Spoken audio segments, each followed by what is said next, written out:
I'm Azaria Tagaya and this is Nightline, the top stories.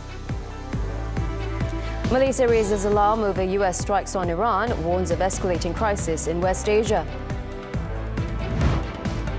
And 24, including Malaysians and dependents evacuated from Iran, arrive at KLIA.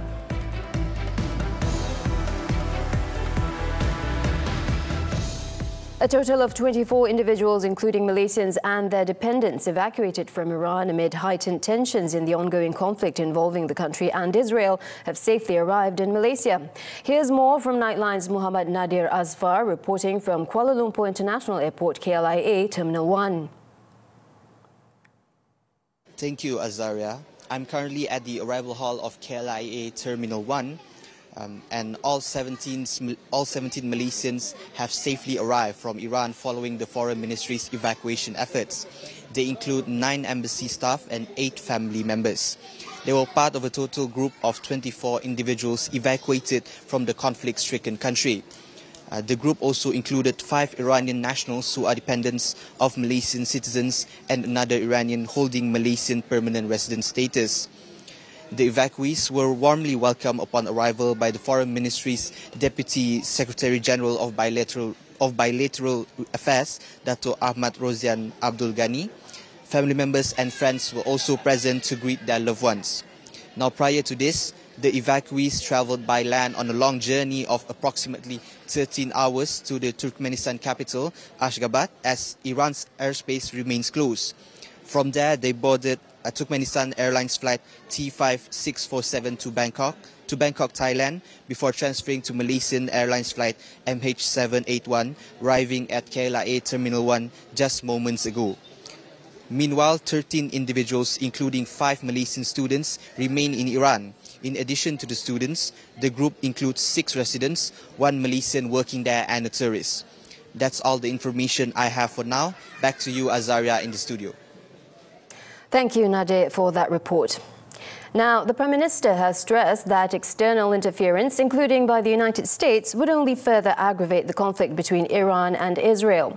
Commenting on the matter, Datuk Sri Anwar Ibrahim said that the world must take a fair and balanced stance in addressing conflicts in West Asia, particularly the attacks on Iran and the continued oppression of the Palestinian people. Speaking to reporters after attending a meeting with Sarawak PKR leadership in Kuching, Anwar emphasised that Malaysia calls on all parties to cease all acts of violence and to uphold the value of human life and the principles of universal justice. He also warned that any escalation resulting in disruptions to the Strait of Hormuz could severely affect the global economy.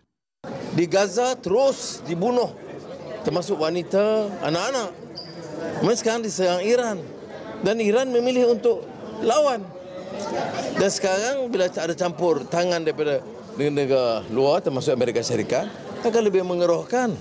Anwar also reaffirmed that Malaysia upholds a principled and consistent position in defending human rights. He also voiced concern that the voices of independent and sovereign nations are increasingly being drowned out in matters of international justice.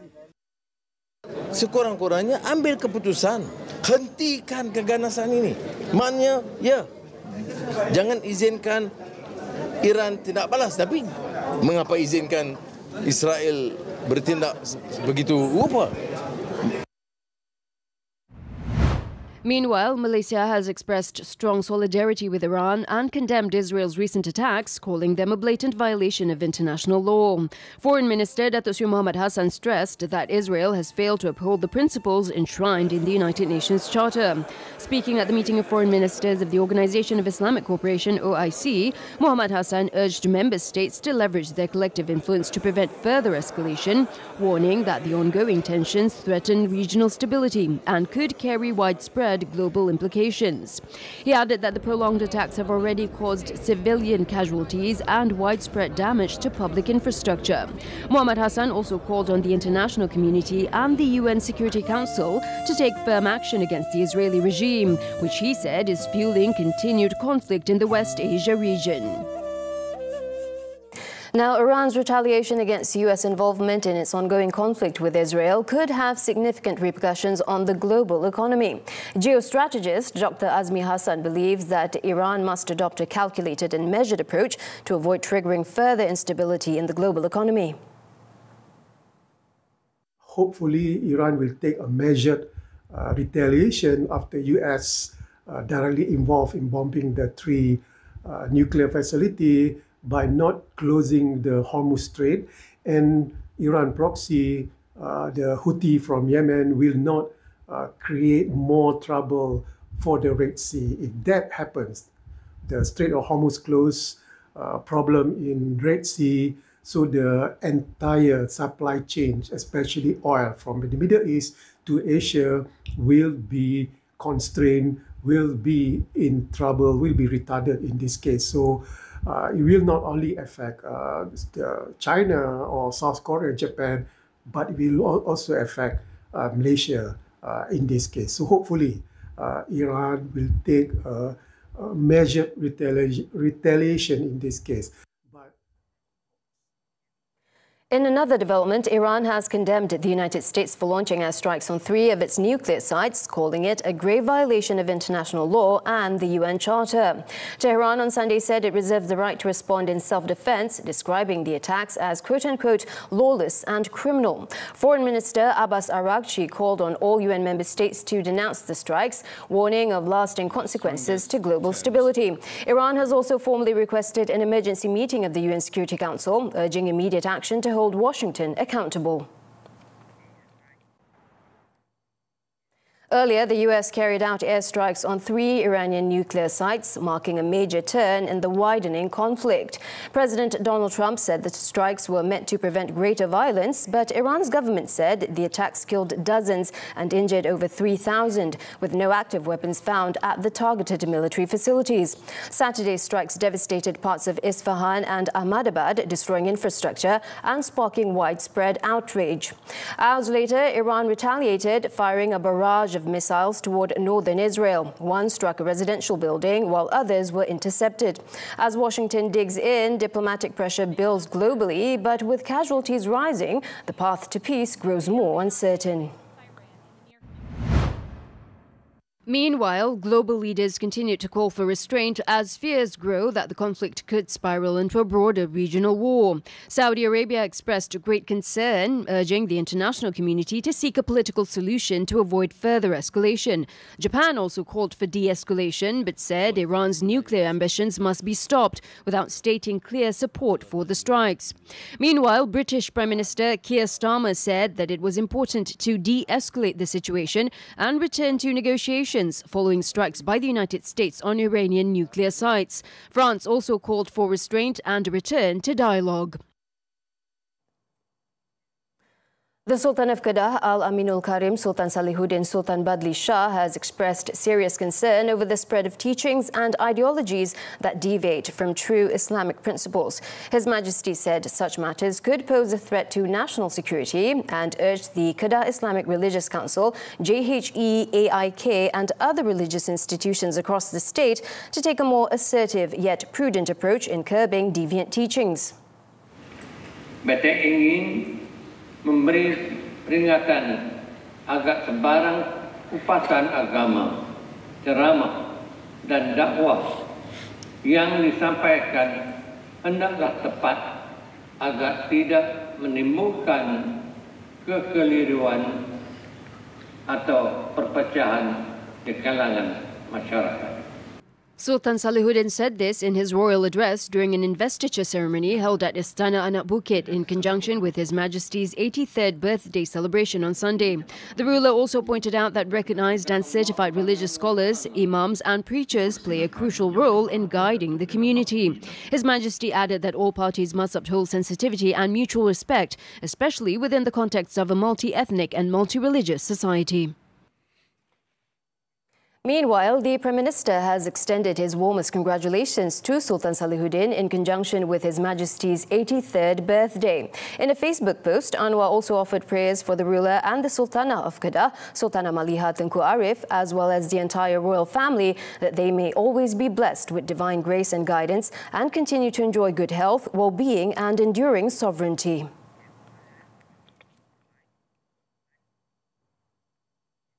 The implementation of the new electricity tariff schedule starting July 1st is seen as a clear reflection of the government's commitment to carrying out major reforms in the national energy sector. Communications Minister Datuk Fahmi Fadil said the move aligns with the National Energy Transition Roadmap, which aims to increase the use of renewable energy and reduce carbon emissions by 2050.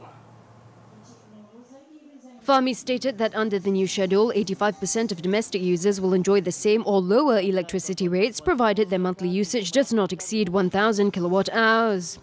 Yang mana menjelang 2050 kita berhasrat untuk meningkatkan jumlah tenaga boleh baharu tapi juga mengurangkan penghasilan carbon emissions secara keseluruhan. Jadi ia adalah seiring dan selaras dengan hasrat itu.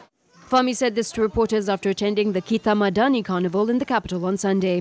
On Friday, the Energy Commission announced that nearly 24 million domestic users in Peninsular Malaysia will benefit from a fairer and more progressive electricity tariff through the implementation of the new tariff schedule. The revised rates will take effect from July 1st and remain in force until December 31st, 2027 under the Incentive-Based Regulation IBR framework. The government is intensifying efforts to raise public awareness on the importance of child protection. In line with this, the Kasih Kanak-Kanak program, a child protection advocacy initiative under the Women, Family and Community Development Ministry, is being expanded to 300 schools nationwide this year. Minister Datuk Sri Nancy Shukri said such programs are essential as a platform for every child in Malaysia to voice their right to grow up in a safe and nurturing environment. Supaya mereka tahu bahawa ada perlindungan untuk mereka, ada undang-undang untuk mereka semua.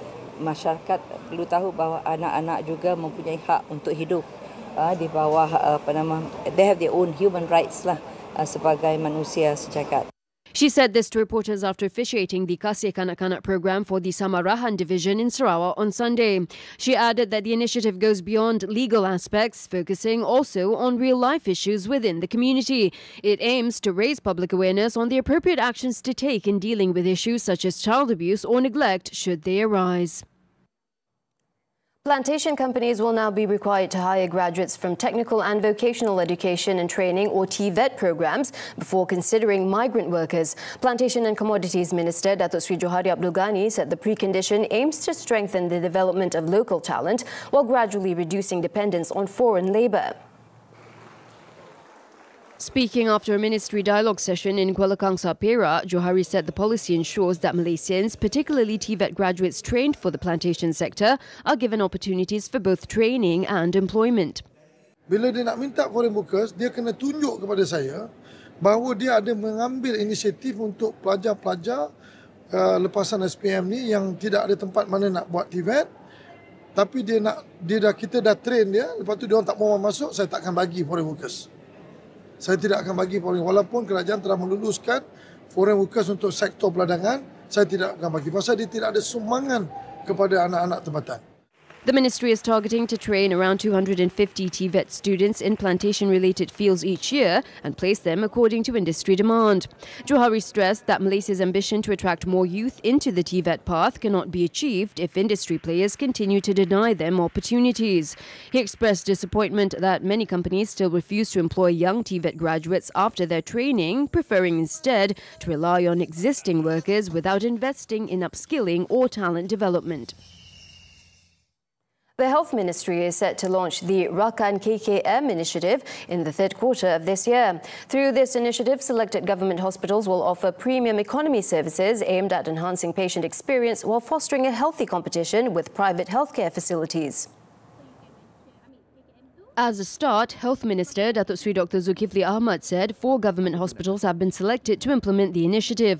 These include Cyberjaya Hospital, Putrajaya Hospital, Sultan Idris Shah Hospital and the National Cancer Institute IKN. He added that the initiative will benefit not only the public but also the hospitals involved. Premium economy yang sekaligus akan generate more income, sekaligus kita bayar kepada pakar, kita retain our pakar, retain our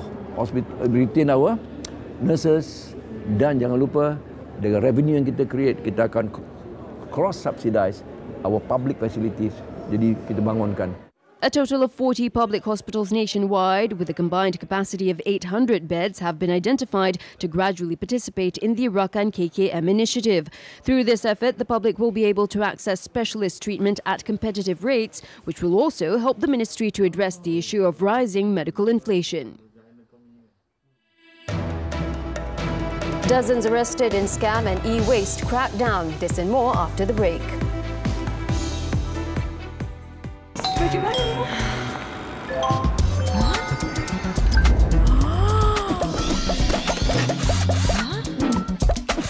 Nak iklankan perniagaan anda di syarikat penerbitan nombor 1 di Malaysia? Bersama dengan Mari Local, promosikan perniagaan anda di lebih 30 platform dan capai lebih 10 juta pengguna setiap bulan. Mulakan langkah untuk mengembangkan perniagaan anda dengan mengisi butiran di refmedia.my/marilocal hari ini.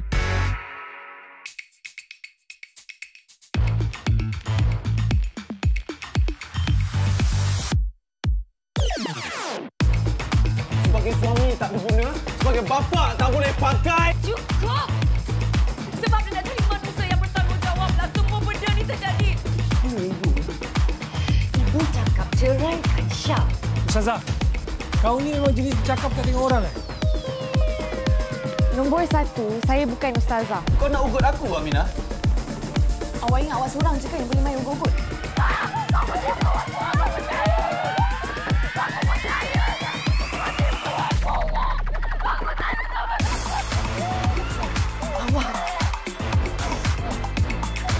Sayang sangat. Apa tengok siapa yang nak tolong bapa macam kau ni? Saya dah bersedia dengan apa hukuman. Besok yang dia dah buat.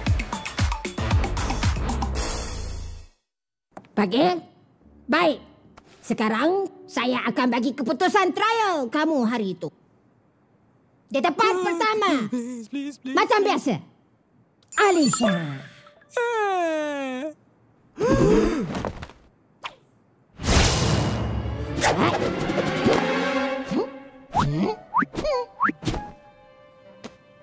Mana Alisha? Misi anda adalah untuk dapatkan tiket Ejen Ali The Movie 2 di Pawagam berdekatan sekarang. Thanks for staying with us. Mass raids against e-waste recycling activities and scams have led to the arrest of 48 foreign nationals. The raids were conducted at an e-waste facility in Pulau Indah, as well as several homes in Kajang and Kuala Lumpur used by foreigners as operation centres for scams. Immigration Department Director General Datuk Zakaria Shakban said the raids were the result of action on public complaints and intelligence conducted over some 2 weeks.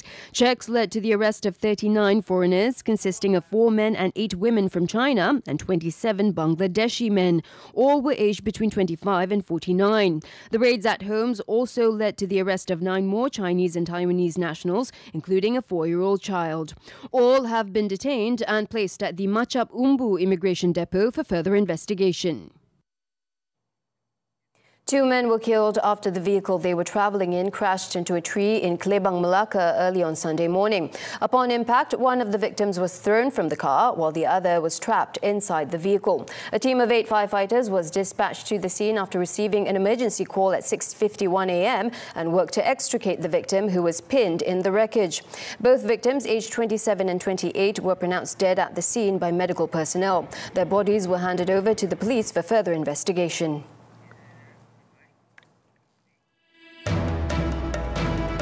India detains suspects linked to Kashmir massacre. The details when Nightline returns.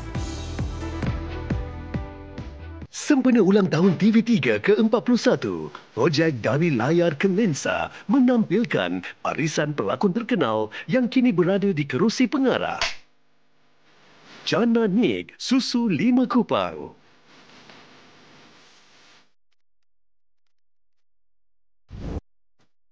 Fatah Amin, Noktah Dosa.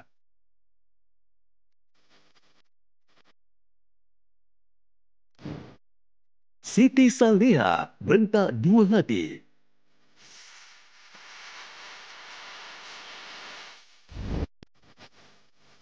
Zahiril Azim, Pencuri Rumah Imam.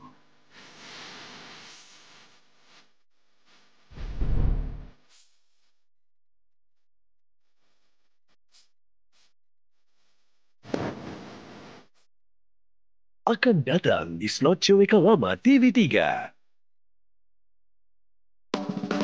peningnya. Kecil ke besar, kecil ke besar, besar ke kecil? Mestilah anak yang besar. Persoalannya, saiz apa yang puas? Mestilah saiz 65 inci. Lagi besar, lagi layan. Juara! Wow! Lagi layan tengok tonton dekat Smart TV besar. RM99 je. Lagi besar skrin, lagi puas stream. Layan tonton di Smart TV, repeat sampai pagi. Pagi? Baik. Sekarang saya akan bagi keputusan trial kamu hari itu. Di tempat pertama, macam biasa, Alisha.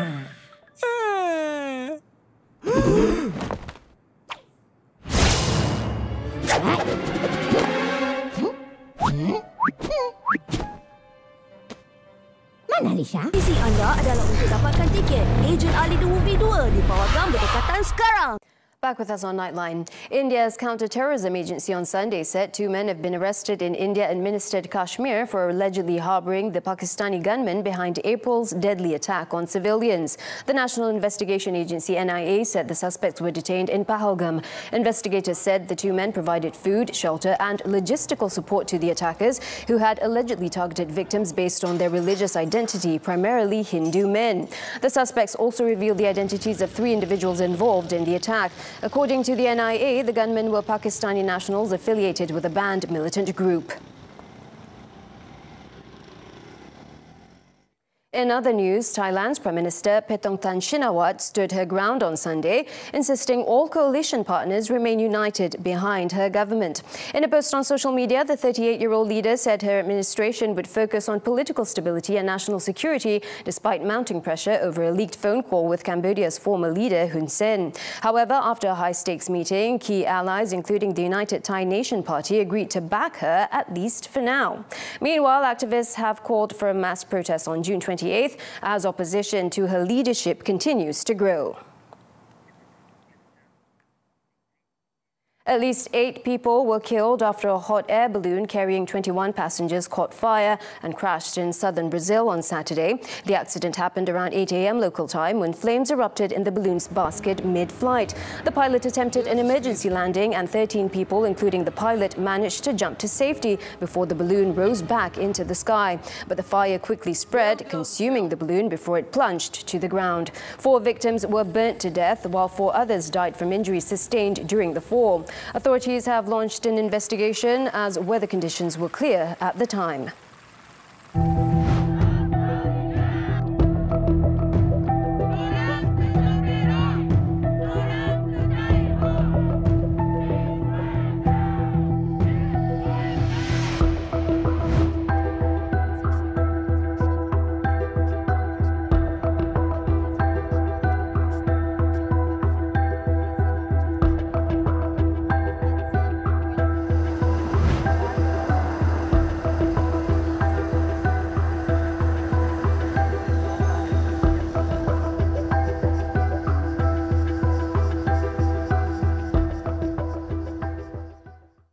Switching to sports now in the MotoGP, the 2025 Red Bull Rookies Cup in Italy. The nation's young rider, Muhammad Hakim Danish Ramli, had to settle for second place after being overtaken at the last moment in race 2 of round 4 on Sunday.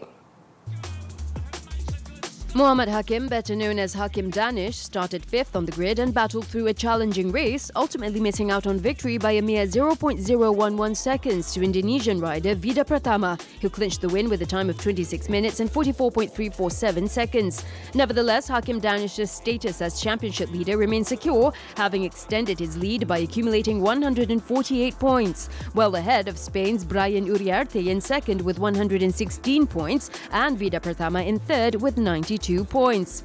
Up next, the 17-year-old Malaysian rider is set to continue the championship at the Sachsenring circuit in Saxony, Germany on July 12th and 13th. On to football now. The 2025 FIFA Club World Cup in the United States, Juan Freites and Kino's goal sealed a 4-2 victory over Ulsan HD in an engrossing Group F contest in New Jersey on Saturday. John Arias opened the scoring for Fluminense 27 minutes into the game, firing a powerful free kick into the top corner. Just 10 minutes later, Ulsan drew level as Lee Jin-hyung coolly placed his shot into the bottom corner before Won-sang put them in front in first half stoppage time with a well-taken goal to complete the turnaround. Fluminense refused to back down and drew level in the 66th minute as Nunator produced a composed finish inside the penalty area. Freites made it 3-2 in the 83rd minute after firing home from Keno's driven cross shot. Keno then sealed the 4-2 result 9 minutes later with a commanding header from Arias' pinpoint delivery, putting the Brazilians firmly in control at the top of Group F.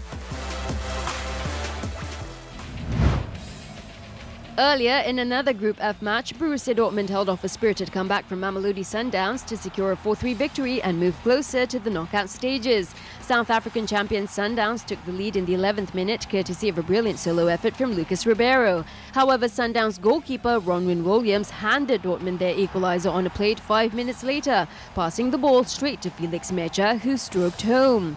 Sego Girassi then gave Dortmund the lead in the 34th minute with his 35th goal since the beginning of the season, before Joe Bellingham made it 3-1 just before the break.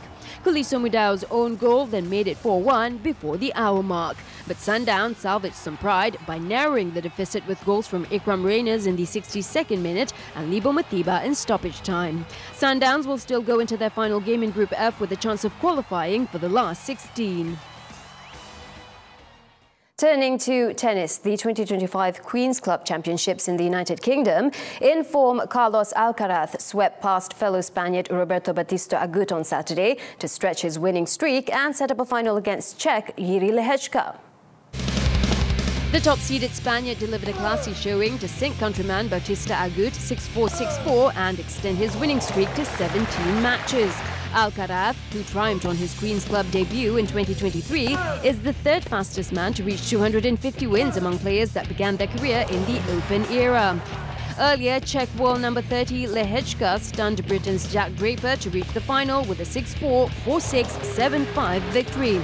23-year-old Lehečka blasted 36 winners and hit 16 aces to end Draper's bid for a maiden final appearance at the Wimbledon warm-up event in West London.